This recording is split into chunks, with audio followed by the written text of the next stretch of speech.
xawma kan ngay jam naani waaye Jamra boo ñu tooñee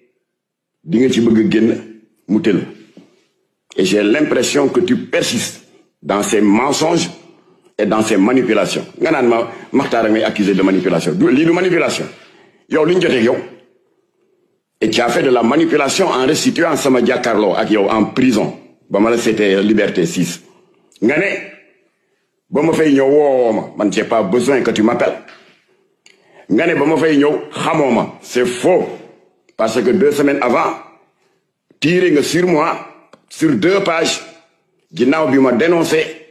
kilifa yu ñàkk jom yi dem di doxaan des étudiantes haïtiennes victimes de tremblement de terre noo def kon bay wax ci man wala tu parlais d'un fantôme et tu m'as traité de tous les noms n'est-ce pas amul loo ma waxul fàtte naa sax terme yu ñaaw yi nga utiliser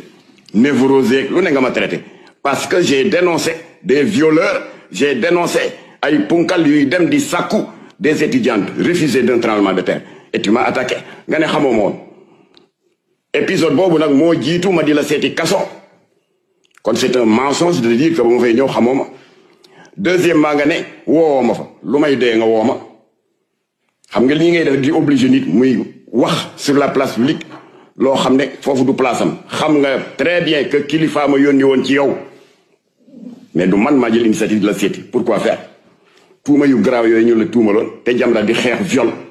ba yàlla dimbali nañu avec l'aide des mouvements féministes nous avons réussi avec l'aide de Dieu à faire ça à faire criminaliser ça. Je ne dis pas que c'est Jamra, mais c'est un travail collectif avec les associations féminines. La loi 2020-05 du 10 janvier 2020 ba criminaliser nañ le viol Jamra dina nekk ci xeex boobu ba noppi di dem di seeti koo xam ne dañ ko tuumal de viol yow xam nga ne man seetiwuma la pour sa jëmm pour tes beaux yeux kilifa ma yónni woon ci yow na nga am l'honnêteté morale de le dire